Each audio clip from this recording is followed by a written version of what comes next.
Assalamualaikum warahmatullahi wabarakatuh. Kami dari Kumpulan Nur Persekitaran Mesra Alam. Persekitaran Mesra Alam dalam nanan rambut. Persekitaran Mesra Alam. Persekitaran Mesra Alam ialah amalan menjaga kebersihan, mengurangkan pencemaran dan menggunakan sumber secara berhikmat bagi melindungi alam sekitar.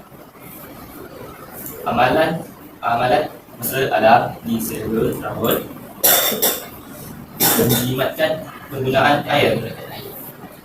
Tutup paip selepas digunakan. Gunakan air di keperluan. Gunakan pengguna elektrik.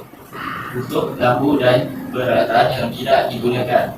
Gunakan peralatan yang cukup tenaga. Mengamalkan kitab semula. Asingkan sisa plastik di kertas dan tin. Gunakan kantong kitab semula. Menggunakan produk mesra alam. Pilih produk yang kurang bahan kimia berbahaya.